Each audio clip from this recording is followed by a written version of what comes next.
Hello everyone, welcome to our channel రఘుదేపాక genius online. ఇవాళ మన సెషన్లో April 7th 2026 current affairs discuss చేద్దాం.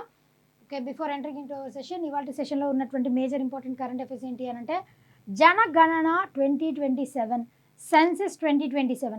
అసలు సెన్సెస్ అనేటువంటి దాన్ని మొట్టమొదట ఎప్పుడు ఇంట్రడ్యూస్ చేశారు, ఎవరు ఇంట్రడ్యూస్ చేశారు, సెన్సెస్ని ఎన్ని ఇయర్స్కి ఒకసారి క్యాలిక్యులేట్ చేస్తారు, దానికి ఇన్ఛార్జ్గా ఉన్నటువంటి యూనియన్ మినిస్ట్రీ ఏది రెస్పాన్సిబుల్, దానికి అసలు ఇది యూనియన్ లిస్ట్ కిందకు వస్తుందా, అదేవిధంగా స్టేట్ లిస్ట్ కిందకు వస్తుందా, కాంకరెంట్ లిస్ట్ కిందకు వస్తుందా, అసలు దీని విశిష్టత ఏంటి, ఈసారి జరిగినటువంటి సెన్సెస్ ఎన్నవది, ఇలాంటి విషయాలన్నీ కూడా డిస్కస్ చేద్దాం. సెన్సెస్ 2027, భారత్ గిరిజన ఉత్సవం 2027. భారత గిరిజన ఉత్సవ్ రీసెంట్గా సమ్ 19 డేస్ని దీన్ని కండక్ట్ చేశారు. అది నిన్నటితో ఎండ్ అయిపోయింది, 5th ఏప్రిల్తో ఎండ్ అయిపోయింది. అసలు ఈ గిరిజన ఉత్సవ్ వచ్చేసి ఎందుకు, ఎక్కడ కండక్ట్ చేశారు, దాని మోటో ఏంటి, దాని నుంచి ఎంత రాబడి వచ్చింది, అదంతా డిస్కస్ చేద్దాం. వరల్డ్ హెల్త్ డే ఎప్పుడు సెలబ్రేట్ చేస్తాం, ఎందుకని దానికి అంత విశిష్టత ఉంది, లేదా ఆ పర్టికులర్ అంతర్జాతీయ సంస్థకి ఉన్నటువంటి ప్రాధాన్యత ఏంటి, అవన్నీ డిస్కస్ చేద్దాం. ధరణి ప్లేస్లో ఇప్పుడు భూభారతి పోర్టల్ని రీసెంట్గా తెలంగాణ గవర్నమెంట్ లాంచ్ చేసింది.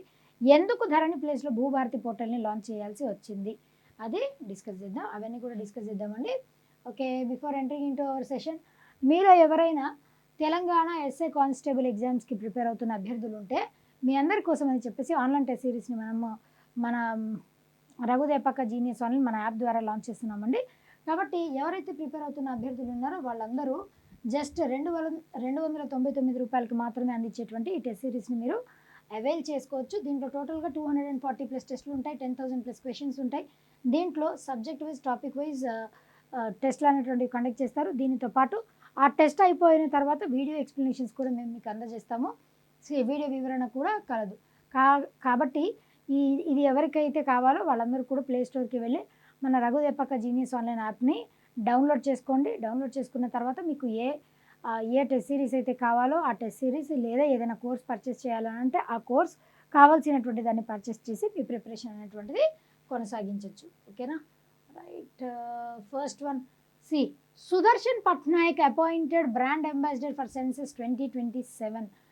సెన్సెస్ 2027 సంవత్సరం ఈ సెన్సెస్కి గాను సుదర్శన్ పట్నాయక్ గారిని బ్రాండ్ అంబాసిడర్గా అపాయింట్ చేశారు. ఎందుకు అంబాసిడర్గా అపాయింట్ చేశారండి, ఎప్పుడు కూడా ఇలాగే అపాయింట్ చేస్తారా అనంటే, ఈ ఇయర్ జరిగేటువంటి సెన్సెస్కి ఒక విశిష్టమైన ప్రాధాన్యత ఉంది. ఇది ఎన్నో సెన్సెస్ అండి, 16వ సెన్సెస్, 16th సెన్సెస్.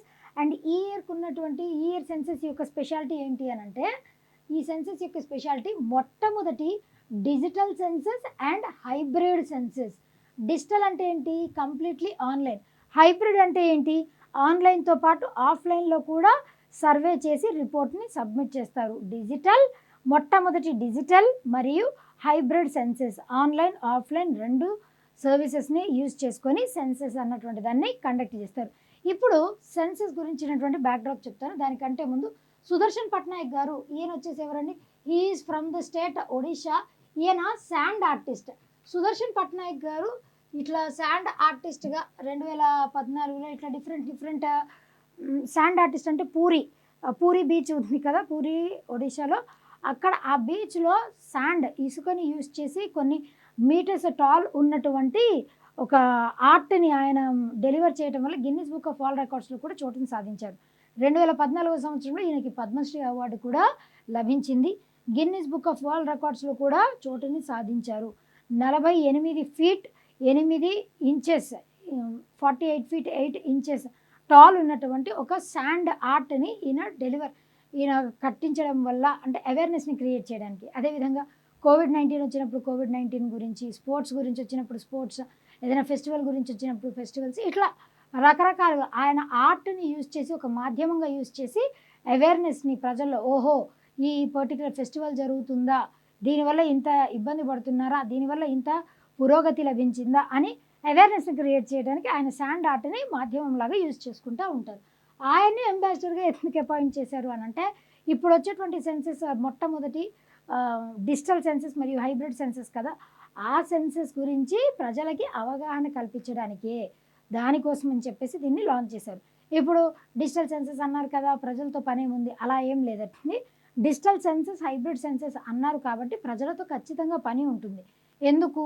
ఎలాగో హౌస్ లిస్టింగ్, హౌసింగ్ ఇదంతా చేస్తారు ఫస్ట్ ఫేజ్. దీంట్లో కూడా 2 ఫేజెస్ ఉంటాయి. ఫస్ట్ ఫేజ్లో వచ్చేసి house listing, housing already April నుంచి స్టార్ట్ అయిపోయింది. ఏప్రిల్ నుంచి సెప్టెంబర్ 2026 వరకు ఫేజ్ 1 అనేది కండక్ట్ చేస్తారు. దాని తర్వాత నెక్స్ట్ ఇయర్ బిగినింగ్లో 2027లో సెకండ్ ఫేజ్ని స్టార్ట్ ఫేజ్ 2ని స్టార్ట్ చేస్తారనమాట. అట్లా 2 ఫేజెస్లో దీనిని కండక్ట్ చేస్తారు. కాబట్టి ఇప్పుడు ఫేజ్ 1 జరిగేటప్పుడు, హౌస్ లిస్టింగ్ జరిగేటప్పుడు ఆన్లైన్లో ప్రజలు అంటే వాళ్ళ డీటెయిల్స్, వాళ్ళు ఏ ప్రాంతం వాళ్ళు, లేదు అని అంటే వాళ్ళ కాస్ట్ ఏంటి, వాళ్ళ ఎడ్యుకేషన్ ఏంటి, ఇట్లా మనం కూడా ఆన్లైన్లో ఫిల్ చేయొచ్చు, డీటెయిల్స్ అనేటువంటి పొందుపరచవచ్చు. అలా ఆన్లైన్లో మనం ఫిల్ చేయాల్సినటువంటి కొన్ని పనులు చేస్తే వాళ్ళకి ఇంకొంచెం సులభతరం అవుతుంది అన్న ఉద్దేశం. అట్లా అవేర్నెస్ని క్రియేట్ చేయడానికి ఈయన్ని అపాయింట్ చేశారు. ఇప్పుడు సెన్సస్ గురించి important static points, static GK ఏదైతే ఉందో అది చెప్తాను చూడండి. సెన్సస్ అన్నటువంటిది ఏ word? Census is a Latin term. Census అన్నదానికి మీనింగ్ ఏంటండి? To estimate. To estimate is the meaning of census. Census అన్నదాన్ని ఎన్ని సంవత్సరాలకి ఒకసారి కండక్ట్ చేస్తారు అనంటే ప్రతి 10 సంవత్సరాలకు ఒకసారి సెన్సస్ని కండక్ట్ చేస్తారు. మొట్టమొదటి non synchronous census, first non synchronous census అంటే వీళ్ళేమి సెన్సస్ని కండక్ట్ చేయాలి అని చెప్పేసి అనుకొని ఒక ఫార్మాట్లో కండక్ట్ చేయాలని చెప్పేసి అనుకొని కండక్ట్ చేయలేదు. ఏదో ఊరికే నామకే వస్తే మొట్టమొదటి నాన్ సింక్రోనస్ సెన్సస్ని ఎప్పుడు కండక్ట్ చేశారండి అని అంటే it was conducted in the year 1872 by ఎవరి పీరియడ్లో దీన్ని కండక్ట్ చేశారు అని అంటే లార్డ్ మయో ఉన్నప్పుడు మొట్టమొదటి నాన్ సింక్రోనస్ సెన్సస్ని కండక్ట్ చేశారు. అలా కాకుండా మిమ్మల్ని ఎగ్జామినేషన్లో first synchronous census was conducted in which year? మొట్టమొదటి సింక్రోనస్ సెన్సస్ ఎప్పుడు, ఏ సంవత్సరంలో కండక్ట్ చేశారు? 1881వ సంవత్సరంలో డబ్ల్యూసి ప్లౌడన్ ఆధ్వర్యంలో కండక్ట్ చేశారు. అదేవిధంగా మొట్టమొదటి ఫాదర్ ఆఫ్ ఇండియన్ సెన్సస్ అని చెప్పేసి ఎవరికి పేరు? ఈ క్వశ్చన్ కూడా చాలాసార్లు అడిగారండి. ఫాదర్ ఆఫ్ ఇండియన్ సెన్సస్ అని చెప్పేసి ఎవరికి పేరు? Who is considered as father of Indian census? He is Henry Walter గారిని ఫాదర్ ఆఫ్ ఇండియన్ సెన్సస్ అని చెప్పేసి చెప్తారు. సెన్సస్ అన్నటువంటిది యూనియన్ లిస్టా, స్టేట్ లిస్టా, కాంకరెంట్ లిస్టా అని అంటే సెన్సస్ అన్నటువంటిది యూనియన్ లిస్ట్. సెక్షన్ 69లో దీని గురించి సెన్సస్ గురించి రాజ్యాంగంలో మెన్షన్ చేయబడి ఉంటుంది. దట్ ఈజ్ యూనియన్ లిస్ట్ కిందకి వస్తుంది. ఈ సెన్సస్ అన్నటువంటిది ఏ మినిస్ట్రీ దీన్ని హ్యాండిల్ చేస్తుంది అని అంటే it falls under ministry of home affairs. అంటే ఇండైరెక్ట్గా దీనికి ఇన్ఛార్జ్ ఎవరండి? ఏ minister? Union minister of home affairs అయినటువంటి అమిత్ షా గారు దీనికి ఇన్ఛార్జ్గా ఉంటారు. అదేవిధంగా అంటే ఇవి కండక్ట్ చేయటానికి ఒక పర్సన్ బాగోగులు అవన్నీ చూసుకుంటూ ఉంటారు. ఇక్కడ మినిస్టర్ కాదు, ఇన్ఛార్జ్గా ఉండేటువంటి పర్సన్ ఎవరు అనంటే registrar general and census commissioner of India. ఆయన ఇన్ఛార్జ్గా ఉంటారు. మొట్టమొదటి registrar general and census commissioner of ఇండియాగా ఎవరు పనిచేశారు? ఫస్ట్ ఎవరు పనిచేశారు? యాక్చువల్లీ వైడబ్ల్యూఎం ఈట్స్ అని చెప్పేసి ఒక పర్సన్ని అపాయింట్ చేయాలి అని అనుకున్నారు. కాకపోతే 1951లో సెన్సస్ జరగడానికి ముందే ఆయన చనిపోవటం వల్ల ఆయన ప్లేస్లో ఎవరిని అపాయింట్ చేశారు అని అంటే ఆర్ఏ గోపాలస్వామి. అంటే టెక్నికల్లీ మనకి R A Gopalaswamy was the first వర్క్కి registrar general and census commissioner. కానీ ఎవరిని అపాయింట్ చేశారు? ఎండబ్ల్యూఎం ఈట్స్ ప్లేస్లో ఈయన్ని అపాయింట్ చేశారు. ఎండబ్ల్యూఎం ఈట్స్ ఆయన చనిపోవడం వల్ల ఆర్య గోపాలస్వామిని అపాయింట్ చేశారు. మరి ఇప్పుడు ఉన్నటువంటి కమిషనర్ ఎవరున్నారండి అని అంటే రిజిస్ట్రార్ జనరల్ అండ్ సెన్సస్ కమిషనర్గా మృత్యుంజయ్ గారు ఇప్పుడు రిజిస్ట్రార్ జనరల్ అండ్ సెన్సస్ కమిషనర్గా ఉన్నారు. సెన్సస్ అన్నటువంటి ఏ లిస్ట్ ఇదంతా చెప్పుకున్నాం కదా. ఇప్పుడు జరిగేటువంటి సెన్సస్ ఎన్నోదండి? 16th census. అంటే 1881 నుంచి క్యాలిక్యులేట్ చేస్తే భారతదేశానికి స్వాతంత్రం రాకముందు నుంచి క్యాలిక్యులేట్ చేస్తే 16th సెన్సెస్. అలా కాకుండా ఇండియాకి ఇండిపెండెన్స్ వచ్చాక 1951వ సంవత్సరంలో మొట్టమొదటి సెన్సెస్ని కండక్ట్ చేశారు. అప్పటి నుంచి క్యాలిక్యులేట్ చేస్తే కనుక ఇప్పుడు జరిగేటువంటి సెన్సెస్ ఎన్నోదండి, 8th census. Actually last census ఎప్పుడు జరిగింది, లాస్ట్ సెన్సెస్ అన్నటువంటిది 2011వ సంవత్సరంలో లాస్ట్ సెన్సెస్ జరిగింది. అదేంటి మేడం 2011 తర్వాత 2021లో జరగాలి కదా సెన్సెస్, మరి ఎందుకు జరగలేదు అని అంటే 2021 కోవిడ్ ఆ టైం వచ్చే వరకు కొంచెం డిలే అవుతుంది అని అనుకున్నారు. అట్లా ఇయర్ ఆన్ ఇయర్ అది డిలే అవుతూ ఈ సంవత్సరానికి వచ్చి ఆగింది. 2027లో రిపోర్ట్ అన్నది వస్తుంది. కాబట్టి 2027 సెన్సెస్ గురించి అప్పుడు మనం చదువుకోవాల్సినటువంటి అంశం ఉంటుంది. లాస్ట్ సెన్సెస్ ఎప్పుడు జరిగింది అని అంటే 2011లో లాస్ట్ సెన్సెస్ అనేది జరిగింది. ఫస్ట్ సెన్సెస్ ఇండియాకి ఇండిపెండెన్స్ వచ్చాక 1951. ఇదండి సెన్సెస్ గురించి మొత్తం ఓవరాల్గా. అండ్ రీసెంట్గా సెన్సెస్ ఈ సెన్సెస్కి మాస్కెట్స్గా రెండింటిని, మేల్ మాస్కెట్ని ఫీమేల్ మాస్కెట్ని రెండింటిని లాంచ్ చేశారు. మేల్ మాస్కెట్ యొక్క పేరు ఏంటండి, ఫీమేల్ మాస్కెట్ యొక్క పేరేంటి, ప్రగతి ఫీమేల్ మాస్కెట్, వికాస్ అన్నటువంటిది మేల్ మాస్కట్. అంటే ఇక్కడ మేల్ ఫీమేల్ ఎందుకు ఇచ్చారు, మేల్ ఫీమేల్ ఇద్దరి పార్టిసిపేషన్, ఇద్దరి ఈక్వల్ పార్టిసిపేషన్ ఉండాలి అన్న ఉద్దేశంతో రెండు బొమ్మల్ని అంటే మేలు ఫీమేల్ రెండు మాస్కెట్స్ని సెలెక్ట్ చేశారు. అది కూడా చాలా చాలా ఇంపార్టెంట్, గుర్తుపెట్టుకోండి.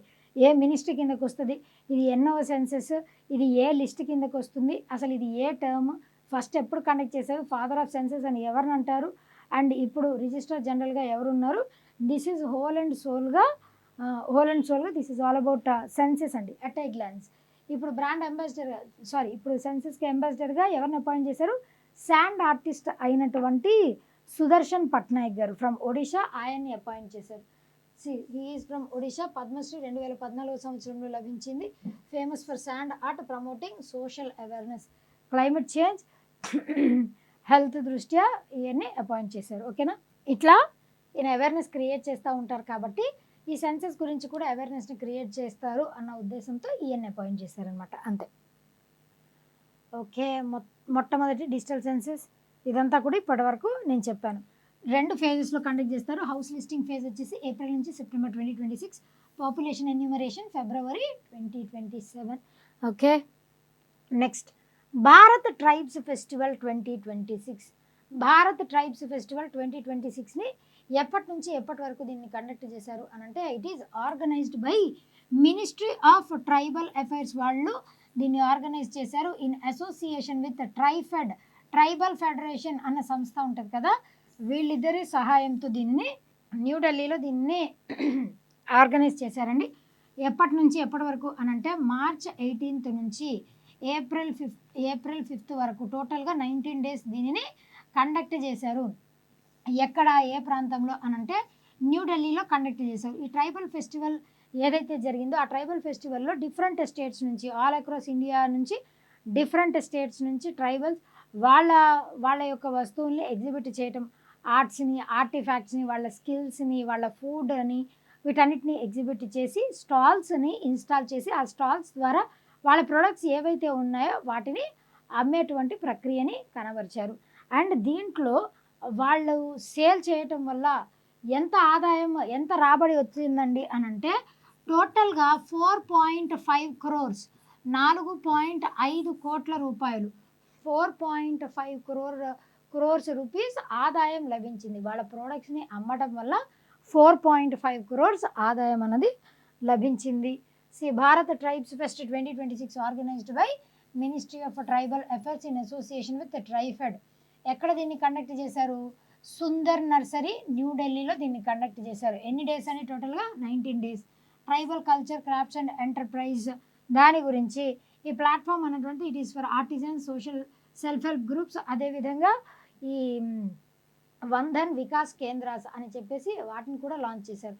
అంటే వంధన్ వికాస్ కేంద్రాస్ అంటే ఏంటి, ఫారెస్ట్ నుంచి వచ్చేటువంటి ప్రోడక్ట్స్ వాటిని ఏ విధంగా వీళ్ళు సమ్మరైజ్ చేసి అమ్ముతున్నారు దాని గురించి కూడా. వంధన్ వికాస్ కేంద్రాస్ అవార్డ్స్ అన్నటువంటి అవార్డ్స్ కూడా అందజేశారు. టోటల్గా 10 categories పాటరీ, బ్యాంబూ, జ్యువెలరీ ఇట్లా డిఫరెంట్ కేటగిరీస్లో అవార్డ్స్ని కూడా అందజేశారు. Awards presented by M Rajamurugan and Anant Prakash Pandey. Okay, right. Highlights వచ్చేసి ఏంటి, టోటల్గా 200 స్టాల్స్ని ఇన్స్టాల్ చేశారనమాట. Tribal handicrafts, handlooms, natural products వీటి గురించి టోటల్ 200 స్టాల్స్ని ఇన్స్టాల్ చేశారు. అదేవిధంగా participation of more than 300 tribal artisans and crafts persons, representation from టోటల్గా ఎన్ని వంధన్ వికాస్ కేంద్రాస్ని ఎస్టాబ్లిష్ చేశారు, 75 వంధన్ కేంద్రాస్ని, ఇక్కడ 200 స్టాల్స్ని ఇన్స్టాల్ చేశారు. 17 లైవ్ క్రాఫ్ట్ డెమోన్స్ట్రేషన్స్, అంటే వాళ్ళకు ఉన్నటువంటి స్కిల్స్ని, కళల్ని 17 స్కిల్స్ని అప్పటికప్పుడు ప్రదర్శించి చూపించారు. 30+ tribal food stalls with participation of over 120 tribal chefs. Bharat tribes fest promote, ఇది దేన్ని ప్రమోట్ చేస్తుంది, వోకల్ ఫర్ లోకల్ ఇనిషియేటివ్ దీన్ని ప్రమోట్ చేస్తుంది అనమాట. Supports inclusive economic development. Right. Next one, Indian railways approves 1364.45 crores for Kavach deployment and signalling modernisation across multiple zones. ఇప్పుడు టోటల్గా మన భారతదేశంలో ఎన్ని రైల్వే జోన్స్ ఉన్నాయి, ఇది కూడా ఇంపార్టెంట్. ఇండియాలో ఎన్ని రైల్వే జోన్స్ ఉన్నాయండి, అసలు రైల్వేస్ గురించి చెప్పాలి అని అంటే మొట్టమొదటి రైల్వే లేన్ని ఎవరు లెవీ చేశారు, టోటల్గా ఎన్ని రైల్వే జోన్స్ ఉన్నాయి, 19 రైల్వే జోన్స్ ఉన్నాయి. రీసెంట్గా ఉన్నటువంటి, అంటే ఇది వరకు 18 రైల్వే జోన్స్ మాత్రమే ఉండేవి. ఇప్పుడు రీసెంట్గా అనంటే సమ్ ఫ్యూ ఇయర్స్ ఎగో 2019లో సౌత్ కోస్ట్ రైల్ అన్నటువంటిది ఒక ఈ జోన్ని 19th జోన్గా వైజాగ్లో దీనిని ఎస్టాబ్లిష్ చేశారు, వైజాగ్లో దీన్ని ఫామ్ చేశారు. ఇవి టోటల్ 19 రైల్వే జోన్స్ ఉన్నాయి. దాంట్లో సెంట్రల్ రైల్వే జోన్ దీని హెడ్ క్వార్టర్స్ వచ్చేసి ఎక్కడ ఉన్నాయండి, సెంట్రల్ జోన్కి, అదేవిధంగా నార్త్ జోన్, ఈ రెండింటి యొక్క హెడ్ క్వార్టర్స్ ఎక్కడ ఉన్నాయండి, ముంబైలోనే ఉన్నాయి. అదేవిధంగా సౌత్కి వచ్చేసరికి సౌత్ జోన్ హెడ్ క్వార్టర్స్ వచ్చేసి ఎక్కడ ఉన్నాయండి, that is situated at Chennai. North zone already మనం చెప్పుకున్నాం. ఈస్ట్ జోన్ హెడ్ క్వార్టర్స్ వచ్చేసి ఎక్కడ ఉన్నాయండి, Kolkata. East zone headquarters Kolkata. West zone headquarters కూడా ముంబైయే. సెంట్రల్ రైల్వే, అదేవిధంగా వెస్ట్రన్ నార్థన్ జోన్ కాదు, సెంట్రల్ జోన్, వెస్ట్ జోన్ రెండిటి హెడ్ క్వార్టర్స్ ముంబైయే. Whereas north zone headquarters వచ్చేసి ఎక్కడ ఉన్నాయండి, ఢిల్లీలో ఉన్నాయి. ఇట్లా టోటల్గా మనకి 19 రైల్వే జోన్స్ ఉన్నాయి. ఫస్ట్ రైల్వే లేన్ అన్నటువంటిది ఎప్పుడు లెవీ చేశారు అనంటే in the year 1853, 16th April 1853 నాడు మొట్టమొదటి రైల్వే జోన్ని లెవీ చేశారు ముంబై నుంచి థానే వరకు. From Mumbai to Thane first railway zone అన్నటువంటి దాన్ని లెవీ చేశారు 16th April 1853లో. ముంబై నుంచి థానే వరకు మొట్టమొదటి రైల్వే లేన్ని లెవీ చేశారు. ఫాదర్ ఆఫ్ ఇండియన్ రైల్వేస్ అని చెప్పేసి ఎవరికి పేరు, who is considered as father of Indian railways, lord Dalhousie గారిని ఫాదర్ ఆఫ్ ఇండియన్ రైల్వేస్ అని అంటాం. ఈయన జస్ట్ రైల్వేస్ మాత్రమే కాదు, టెలిగ్రాఫ్స్, స్టీమ్ ఇంజిన్స్ వీటన్నిటిని కూడా ఇంట్రడ్యూస్ చేసింది లార్డ్ డల్హౌసీ గారే. మొట్టమొదటి ఫస్ట్ ఎలక్ట్రిక్ ట్రైన్ని ఎప్పుడు ఇంట్రడ్యూస్ చేశారండి, ఇన్ ది ఇయర్ 1925. మొట్టమొదటి ఎలక్ట్రిక్ ట్రైన్ 1929లో, అది కూడా విత్ ఇన్ ముంబై దాన్ని ఇంట్రడ్యూస్ చేశారు. ముంబై నుంచి థానే వరకు ఎన్ని కిలోమీటర్స్ డిస్టెన్స్ అంటే 34 కిలోమీటర్స్. ఇది కూడా అడిగారు, ఎన్ని బోగీలు ఉన్నాయి, ఎన్ని ఇంజన్స్ ఉన్నాయి, అలా కూడా ఎగ్జామినేషన్లో క్వశ్చన్స్ అడిగారు. ఇది రైల్వే జోన్స్ గురించి. మరి కవచ్ అన్నటువంటి సిస్టమ్ ఏంటి అని అంటే, ఇటు నుంచి ఒక ట్రైన్ వస్తుంది అని అనుకోండి. ఇప్పుడు రైల్వే ట్రాక్స్ పక్కనే ఉంటాయి కదా, ఇట్లా ఆపోజిట్ సైడ్స్ నుంచి 2 ట్రైన్స్ వస్తున్నప్పుడు ఆ ట్రాక్స్ అన్నటువంటి ఇట్లా పట్టాలు డివైడ్ అయిపోవాలి. అలా కాకుండా కొలైడ్ అయ్యే ఛాన్సెస్ ఉన్నాయి అనుకోండి, ఇటు నుంచి వచ్చినప్పుడు ఇట్లా స్ట్రైట్ వస్తే కొలైడ్ అయిపోతాయి.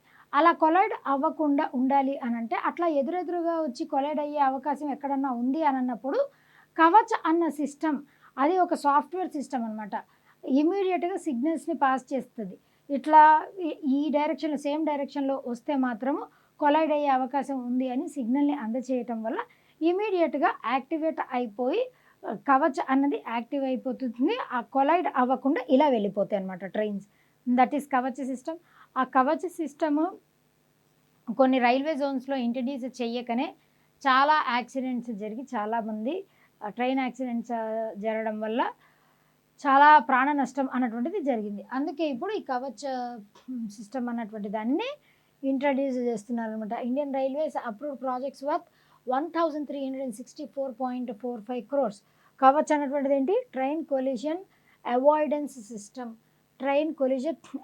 System to be installed on 232 locomotives.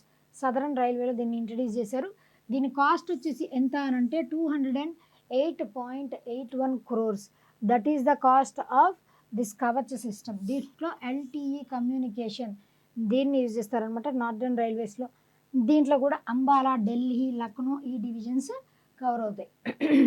ఇట్లా కొన్ని డివిజన్స్లో దీన్ని ప్రవేశపెట్టనున్నారు. నార్త్ సెంట్రల్ రైల్వే డివిజన్లో, సౌత్ సెంట్రల్ రైల్వే డివిజన్లో ఎలక్ట్రానిక్ ఇంటర్లాకింగ్, దీనివల్ల మాన్యువల్ ఎర్రర్స్ తగ్గి సేఫ్టీ అన్నది పెంపొందిస్తుంది.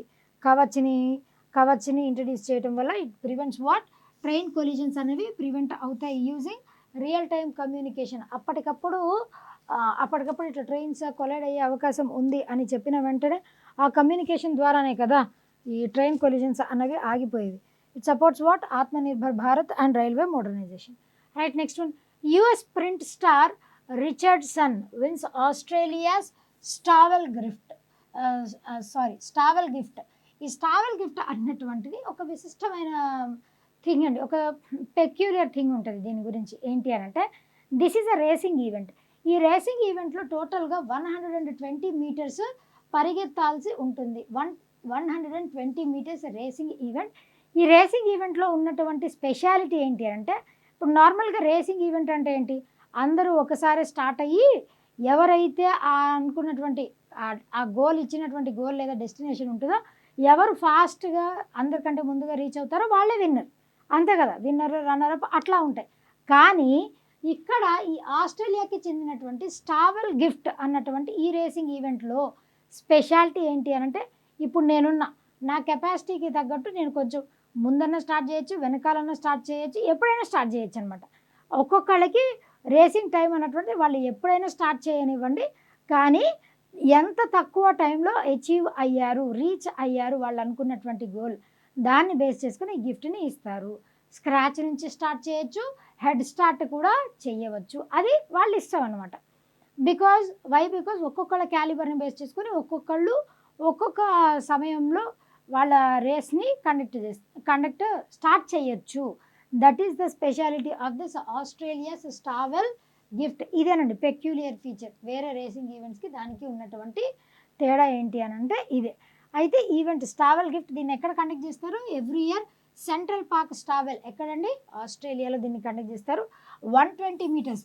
మరలా ఈ రేస్ కూడా ఎట్లా నార్మల్గా రేసింగ్ ట్రాక్ ఉంటుంది కదా, ఆ రేసింగ్ ట్రాక్ కాకుండా గ్రాస్ మీద పరిగెత్తాలి. గ్రాస్ ఉంటుంది. That is another unique thing, grass race with handicap system అని అంటే, ఇప్పుడు మనము హ్యాండిక్యాప్ సిస్టమ్ అంటే మనం అనుకున్నప్పుడు రన్ చేయగలిగేటువంటి సిస్టమ్. ఓల్డెస్ట్ రేస్ మొట్టమొదటి ఎప్పుడు కండక్ట్ చేశారు? 1878లో. విన్నర్స్ ఎవరున్నారు? షా క్యారీ రిచర్డ్సన్ 13.15 సెకండ్స్లో విమెన్స్ ఈవిడ రీచ్ అయ్యారనమాట. Third woman to win from scratch. ఎవరిని డిఫీట్ చేశారు అని అంటే షార్లెట్ నీల్సన్. అండ్ అదేవిధంగా ప్రీవియస్ విన్నర్స్ వచ్చేసి బ్రీ రిజో, మెలిసా సెమీఫైనల్లోకి క్వాలిఫై అయ్యారు. మెన్స్ ఈవెంట్లో ఎవరు గెలిచారు? ఉలుఫెమి కొమోలేఫ్, ఈయన 11.93 సెకండ్స్లోనే గెలిచారు. Christian Coleman eliminated in semifinal. Okay, right. Race uses handicap system. Head start చెప్పాను కదా, మనకు నచ్చినప్పుడు మనం స్టార్ట్ చేయొచ్చు అని. గ్రాస్ మీద జరుగుతుంది, ట్రాక్ మీద కాదు. Major Australian sprint tradition. Sprint అంటే రేసింగ్ ఈవెంట్, పరిగెత్తడం అండి, అంతే. రన్నింగ్ రేస్, మళ్ళీ రేస్ అంటే మీరు మళ్ళీ యుద్ధాలు కార్ రేసు, గుర్రాల రేసు అనుకునేది, అలా కాదు, running race.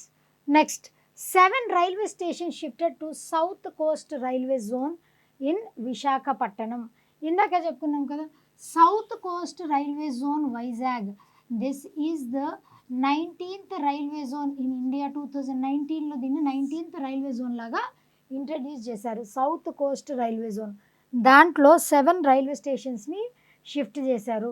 They fall under Visakhapatnam division. Earlier ఇవి ఈస్ట్ కోస్ట్ రైల్వే జోన్ కింద ఉండేవి, ఇప్పుడు సౌత్ కోస్ట్ రైల్వే జోన్కి ట్రాన్స్ఫర్ అయ్యాయి. Earlier east coast railway zone కేటగిరీలోకి వచ్చేవి, ఇప్పుడు సౌత్ కోస్ట్ రైల్వే జోన్ కిందకి వచ్చాయన్నమాట. 7 స్టేషన్స్ ట్రాన్స్ఫర్డ్. ఏ స్టేషన్స్ అండి? పలాస, సుమ్మాదేవి, మాందస రోడ్, బరువా, సోంపేట, జాదాపుడి, అదేవిధంగా ఇచ్చాపురం, వీటన్నిటిని కూడా ట్రాన్స్ఫర్ చేశారు. హెడ్ క్వార్టర్స్ వచ్చేసి వైజాగ్. ఆల్రెడీ చెప్పాను కదా 19th జోన్ లాగా దీన్ని ఇంట్రడ్యూస్ చేశారని. Orders issued by.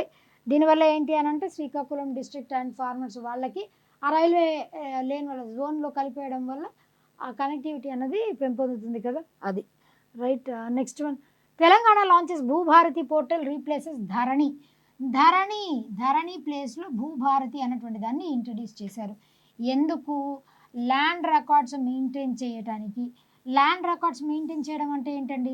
ఇప్పుడు ల్యాండ్ రిజిస్ట్రేషన్ చేసిన లేదా ఎవరిదైనా ల్యాండ్ కబ్జా చేసినప్పుడు కూడా ఆ రికార్డ్స్ అన్నటువంటివి, ఆ భూ సేకరణ కానీ, ఆ భూ నిర్ధారణ కానివ్వండి, రిజిస్ట్రేషన్ కానివ్వండి, ఆ డాక్యుమెంటేషన్ రెగ్యులరైజేషన్, దానికోసం అని చెప్పేసి ఈ పోర్టల్ని ధరణి అన్న ప్లేస్లో భూభారతి అన్న పోర్టల్ని తెలంగాణ స్టేట్ గవర్నమెంట్ లాంచ్ చేసింది. ఏప్రిల్ 2న, జూన్ 2 తెలంగాణ స్టేట్ ఫార్మేషన్ డేకి అహెడ్ వీటన్నిటిని కూడా ఇట్లా కొత్త థింగ్స్ని తెలంగాణ స్టేట్ గవర్నమెంట్ లాంచ్ చేస్తూ ఉన్నదన్నమాట. Integrated land record management system Dharani portal ప్లేస్లో దీన్ని తీసుకొని వచ్చారు. అసలు యాక్చువల్లీ తెలంగాణ ఎప్పుడు ఫామ్ అయింది? 2 జూన్ 2014. దేని నుంచి సెపరేట్ అయిపోయిందండి? ఏపీ నుంచి. AP reorganisation act 2000, AP reorganisation act 2014 ద్వారా దీనిని ఇంట్రడ్యూస్ చేశారు. అంటే తెలంగాణ ఏపీ నుంచి డివైడ్ అయిపోయి సపరేట్ రాష్ట్రంగా ఏర్పాటు అయ్యింది. Hyderabad capital chief minister Revanth Reddy గారు ఉన్నారు. బట్టి Vikramarka deputy CM, governor Shiv Pratap Shukla గారు ఉన్నారు. Right. Next last one for today, world health day, ప్రపంచ ఆరోగ్య దినోత్సవం. ఇట్లా ఇంపార్టెంట్ డేస్ వచ్చినప్పుడు వాటికి థీమ్స్ ఉంటాయండి. ఆ థీమ్స్ని గుర్తుపెట్టుకోవాలి. అసలు ఆ డే ఏ డేట్లో సెలబ్రేట్ చేస్తారు, ఎందుకు సెలబ్రేట్ చేస్తారు, అది కూడా గుర్తుపెట్టుకోవాలి. ఈ డే ఎప్పుడు సెలబ్రేట్ చేస్తామండి? ఏప్రిల్ 7న ఈ డే సెలబ్రేట్ చేస్తాం. ఎందుకు సెలబ్రేట్ చేస్తాం? వరల్డ్ హెల్త్ ఆర్గనైజేషన్ ఎస్టాబ్లిష్మెంట్ అయినటువంటి డే. వరల్డ్ హెల్త్ ఆర్గనైజేషన్ ఎప్పుడు ఎస్టాబ్లిష్ అయింది? April 7, 1948 WHO world health organisation అన్నటువంటిది ఎస్టాబ్లిష్ అయింది. దీనికి డైరెక్టర్ జనరల్గా ఎవరు పనిచేస్తున్నారు అనంటే డాక్టర్ టెడ్రస్ అథోనామ్. దీనికి డైరెక్టర్ జనరల్గా పనిచేస్తూ ఉన్నారు. ఇది కూడా ఇంపార్టెంట్. WHO ఎస్టాబ్లిష్మెంట్ in the year doctor Tedros Adhanom దీనికి డైరెక్టర్ జనరల్గా పనిచేస్తూ ఉన్నారు. అదేవిధంగా ఏప్రిల్ 7, 1948 దీన్ని ఎస్టాబ్లిష్ చేసినటువంటి డేనే వరల్డ్ హెల్త్ డేని సెలబ్రేట్ చేస్తారు. WHO వరల్డ్ హెల్త్ ఆర్గనైజేషన్ ఏం చేస్తుంది? UN యొక్క స్పెషలైజ్డ్ బాడీ. దీంట్లో మెంబర్స్గా ఉన్నటువంటి అన్ని దేశాలకి కూడా ఏదన్నా ఎపిడమిక్ లాంటి సిచ్యువేషన్, ఎండమిక్ లాంటి సిచ్యువేషన్ వచ్చింది అనంటే దానికి అగెన్స్ట్గా ఆ డిసీజెస్ని ఓవర్కమ్ ఎలా చేయాలి అన్న దాని గురించి అవగాహనని కల్పిస్తూ ఉంటుంది, గైడ్లైన్స్ని అందజేస్తుంది. అండ్ ఎప్పుడైనా ఇప్పుడు కోవిడ్ లాంటి సిచ్యువేషన్ వచ్చిందనుకోండి అలర్ట్ చేసి సహాయం కూడా చేస్తూ ఉంటుంది. That is WHO world health organisation. And doctor Tedros Adhanom ఈయన 2nd టర్మ్ కూడా దీనికి డైరెక్టర్ జనరల్గా పనిచేస్తూ ఉన్నారు. It is observed on 7th April 2026, organised by world health organisation. దీని థీమ్ వచ్చేసి ఏంటి? Together for health, stand with science, promotes what? Science based health care. దీన్ని ప్రమోట్ చేస్తూ ఉంది. Encourages trust in science, supports global cooperation, one health అప్రోచ్ని follow అవుతుంది. ఓకేనా అండి? This is all about. Okay, ఇంకా ఇంపార్టెంట్ డేస్ ఏమేమి ఉన్నాయి? April 1 Odisha day, April 2 world autism awareness day, April 5 national maritime day. దీనితో పాటు రీసెంట్గా వరల్డ్ హెల్త్ ఆర్గనైజేషన్ నుంచి 2 దేశాలు వాటి మెంబర్షిప్ని విత్డ్రా చేసుకున్నాయి. ఏవండి? ఒకటి US, ఇంకొకటి రీసెంట్గా అర్జెంటీనా మెంబర్షిప్ని విత్డ్రా చేసుకుంది. ఇది కూడా ఇంపార్టెంట్. అర్జెంటీనా క్యాపిటల్ కరెన్సీ ఏంటండి? Buenos heirs and the currency is Argentine peso. Argentine peso is the currency and the capital city is Buenos Aires. This is all about today's session. We'll be meeting for another session, that is tomorrow. Until then, keep watching and thank you so much.